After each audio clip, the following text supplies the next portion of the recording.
Hey guys, welcome to the Daily Word Bible Study, a plain and simple, book by book, chapter by chapter, and verse by verse study through the entire Bible. We are in Psalm 77, the Psalm 77. Again, these are songs, more explicitly Hebrew songs. In other words, a picture of a Hebrew melody, tune, but that's how they would sing it. Another thing is, too, just as a reminder, there when they composed the songs, they often wrote with a story or message in mind, not necessarily how we compose songs. We kind of go by melodies, or hymns like that, but melody and then rhyme. Okay, this is not as we're going to see. We're coming up on a section. We kind of started book three. I'm sorry, last time. But as we move forward, there's going to be longer songs. And this is why I'm saying the difference in how we would compose a song. Think about your favorite song, and it's composed in a certain way, the stanza, the chorus, and all that. That's not the way these songs are composed. The aim is they're singing, they're the melody, but the aim is to give a message, to express a message. All right, so here we go. Psalm 77 says, I cry aloud to God, and he will hear me. I sought the Lord in my day of trouble. My hands were continually lifted up. All night long I refused to be comforted. I think of God, I groan. I meditate, my spirit becomes weak, Selah. You have kept me from closing my eyes. I am troubled and cannot speak. I consider days of old, years long past. At night I remember my music. I meditate in my heart, and my spirit ponders. I paused here because I was thinking about this verse 6. At night I remember my music. And I just, this is kind of interesting that, kind of we have to even have a conversation like this, that excuse me, that there's a denomination that says that God doesn't want us to have musical instruments, and that's why I'm thinking about this. All right, um, verse 7: Will the Lord reject forever and never again show favor? Has his faithful love ceased forever? Is his promise at an end for all generations? Has God forgotten to be gracious? Has he in anger withheld his compassion? Selah. Now again, this is designed to, remember, this is designed to um, um, express, uh, to express, um, um, it's expressing his emotion at the time. But he's also not considering, for example, why he's feeling this way. And it is because of the people's sin. um, so, all right. Verse 10. So I say I'm grieved that the right hand of the Most High has changed, and I will remember the Lord's work. Yes, I will remember your ancient wonders, and I will reflect on all you have done and meditate on your actions. God, your way is holy. What God is great like God? Now you will notice one, he puts a lowercase God, and then the other is the real God, capitalizing or capitalize. So the true God, as we look at it, is always capitalized for the purpose of honor to God. And then whenever we talk about any other God, if we're using the word God, it's little g. Now we do sometimes, out of respect, we will say, okay, all right, out of respect, we will capitalize, like if I'm referring to Allah, Buddha, we capitalize those. But you notice just in referring to the general term of God, God himself, the true living God, capitalized, and then little g, God. So, God, your way is holy. What God is great like God? You are the God who works wonders. You reveal your strength among the peoples with power. You redeem your people. The descendants of Jacob and Joseph, Selah. The waters saw you, God. The waters saw you. They trembled. Even the depths shook. The clouds poured down water. The storm clouds thunder. Your arrows flashed back and forth. The sound of your thunder was a whirlwind, lighting lit up the world. The earth shook and quaked. Your ways went through the sea, and your path through the great waters. But your footprints were unseen. You led your people like a flock by the hand of Moses and Aaron. Psalm 78. Now, this is a pretty long song. So I'm going to, because my computer is freezing up again, it's running slow. So I'm going to start reading it from my iPad. Psalm 78. Okay, all right. So this is Psalm 78. Like I say, this is a long song too. Okay, here we go. I always want to do that. Okay. Alrighty. My people, hear my instruction. Listen to what I say. I will declare wise sayings. I will speak mysteries from the past, things we have heard and known, and that our fathers have passed down to us. We must not hide them from our children, but must tell a future generation the praises of the Lord, his might, and his wonderful works he has performed. Now, this one of the most practical ways of producing godly generations, godly kids, is to tell them about God. As parents, we should be expressing them whether in church or at home. In our modern day, people think children's church replaces the need for you to share. The best way is always to be at home because they're home with you.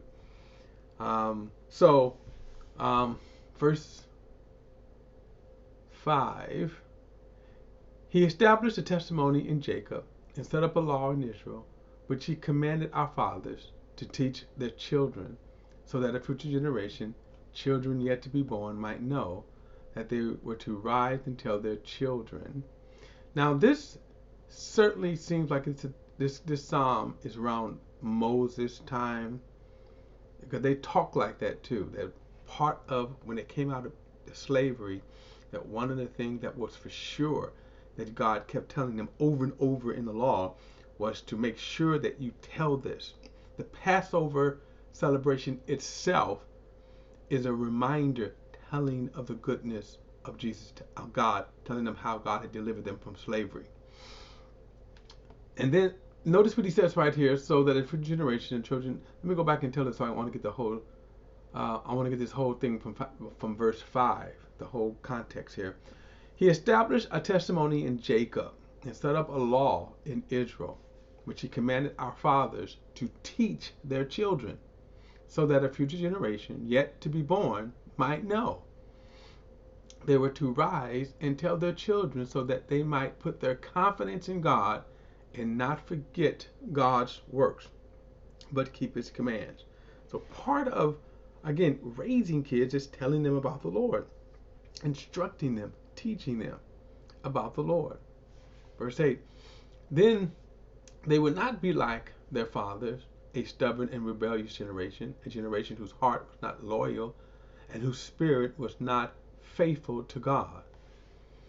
The Ephraimite archers turned back on the day of battle. They did not keep God's covenant, but refused to live by his law.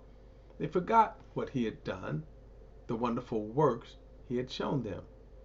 In other words, you see this in this first generation of Israel.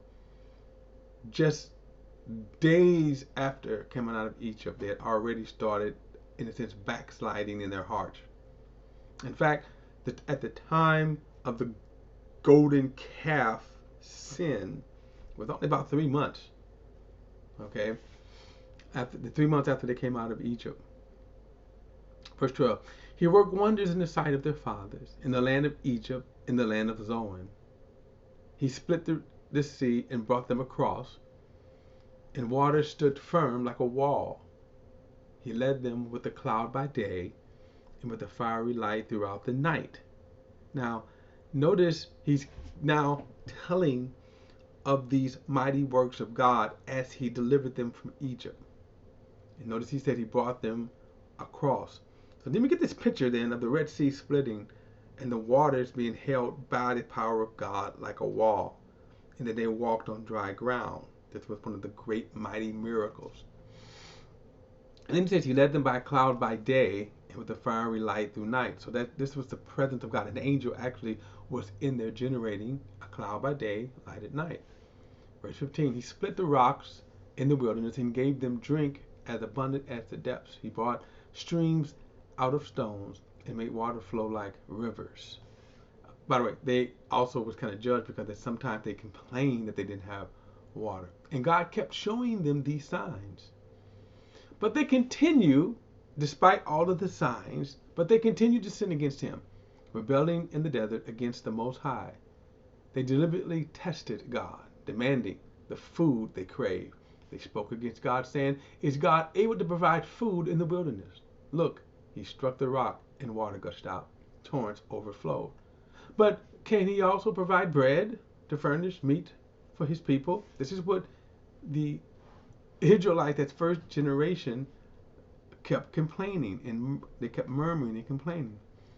Then it says, therefore the Lord heard and became furious. Then fire broke out against Jacob, and anger flared up against Israel, because they did not believe God or rely on his salvation. He gave them a command to the clouds above to open the doors of heaven. He rained manna for them to eat. He gave them grain from heaven.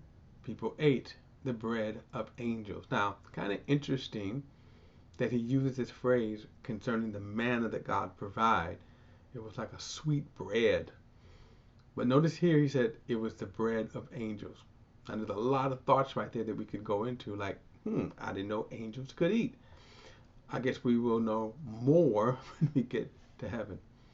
Verse 25, the people ate the bread of angels. He sent them the abundant supply of food. He made the east wind blow in the sky, then drove the south wind by his might. He rained meat on them like dust, and winged birds like the sand of the seas. He made them fall in his camp, all around his tent. They ate and were completely satisfied, for he gave them what they craved. Kind of interesting that he used the term crave and not just hunger. He said, before they had satisfied their desire, while the food was still in their mouth, God's anger flared up against them, and he killed some of their best men. He struck down Israel's choice men. Now you can go back and you can read all of this doing in Exodus and Numbers. It even says that as they craved while the meat was seething in their teeth. Verse 32. Despite all of this, they kept sinning, and they did not believe his wonderful works. Notice the phrase over and over again. They did not believe their works, wonderful works. He made their days end in fertility and their years in sudden disaster. When he killed some of them, the rest began to seek him. They repented and searched for God. They remembered that God was their rock, the Most High God, their Redeemer. But they deceived him with their mouths. They lied to him with their tongues, and their hearts were insincere toward him, and they were unfaithful to his covenant. Yet he was compassionate. He atoned for their guilt and did not destroy them. He often turned his anger aside. He did not unleash all of his wrath. He remembered that they were only flesh, a wind that passes and does not return. Now, this is some interesting stuff here. Notice this is because it's giving the kind of some insight of those first 40 years in the wilderness. Verse 40. How often they rebelled against him in the wilderness and grieved him in the desert. They constantly tested God and provoked the Holy One of Israel. They did not remember his power shown on the day he redeemed them from the foe, when he performed his miraculous signs in Egypt and his wonders in the regions of Zoan. He turned the rivers into blood, and they could not drink from their streams. He sent among them swarm of flies, which fed on them, and frogs, which devastated them. Now, remember, I like these kind of retelling of the stories because we get a little more detail sometimes. Like, for example, notice the swarm of flies that fed on them. That's how bad these judgments were when God would, pour out these plagues on them. And he says, he sent among them swarms of flies, which fed on them, and frogs, which devastated them. He gave their crops to the caterpillar, and the fruit of their labor to the locust. He killed the vines with hail, and the sycamore trees with the flood. He handed over the livestock to the hail, and their cattle to lightning bolts. Now, what's interesting about this story is that Moses told them, you better tell these people to come in. Okay. And there were a few that said, you know what? This God is for real. And they survived because they obeyed, they heeded. But now, a lot of the Egyptians, not only Pharaoh was stubborn, but also the people of Israel were stubborn. So he said, verse 49, he sent his burning anger against them, fire, indignation, calamity, a band of deadly messengers. He cleared a path for his anger. He did not spare them from death, but delivered their lives to the plague. He struck all of the firstborn of Egypt, the first progeny of the tents of Ham. So right here we kind of see that one of the descendants of Egypt were Ham. And then when it says he struck the firstborn, literally he struck every firstborn of the cattle. So it wasn't just the firstborn children, but the firstborn cattle as well. And then it said, he led his people out like sheep. He guided them like a flock in the wilderness. He led them safely, and they were not afraid. But the sea covered their enemies. He brought them into his holy land. Now, the seas covered them when they foolishly tried to follow them into the Red Sea. He brought them into the holy land, to the mountain his right hand had acquired. He drove out nations before them. He apportioned their inheritance by lot and settled the tribes of Israel within their tents. But they rebelliously tested the Most High God, for they did not keep his decrees. They treacherously turned away like their fathers. They became warped like a faulty bow. They enraged him with their high places and provoked his jealousy with carved images. God heard and became furious. He completely reacted to Israel. He abandoned the tabernacle of Shiloh, the tents where he raised among men. He gave up his strength to captivity and his splendor to the hand of a foe. He surrendered his people to the sword because he was enraged with his heritage. Fire consumed his chosen young men and his young women who had no wedding songs. His priests fell by the sword, but the widows could not lament. Then the Lord awoke as if from a sleep, like a warrior from the effects of wine. He beat back his foes and gave them a lasting shame. He rejected the tents of Joseph. He did not choose Ephraim. He chose instead the tribe of Judah, Mount Zion, which he loved. He built a sanctuary like the heights, like the earth that established forever. He chose David, his servant. He took them from the sheepfolds and brought him from attending ewes to be a shepherd over his people, Jacob over Israel. His inheritance and his shepherds, he shepherded them with pure heart and guided them from a skillful hand. Now I have to make a correction. Here. I thought this psalm was around the time of Moses, but as we can see, it's actually around David's time, possibly beyond David, maybe Solomon on one of them. But it does give a nice little detailed history of their failings, mostly how they rebelled against God. And that's exactly when you read it, and if you remember, those of you that were with us, if you followed as we read through from Genesis to Revelation, that's what you saw over and over and over and over and over again. The fact that they just continually sin, he would forgive them, but they continually sinned. All right, guys, don't forget to like and share this video and subscribe to BP, the Bible Perspective. And as always, if you have a thought or comment, add it to the comment section below. All comments are welcome. Please like and share this video. I'll see you in the next study.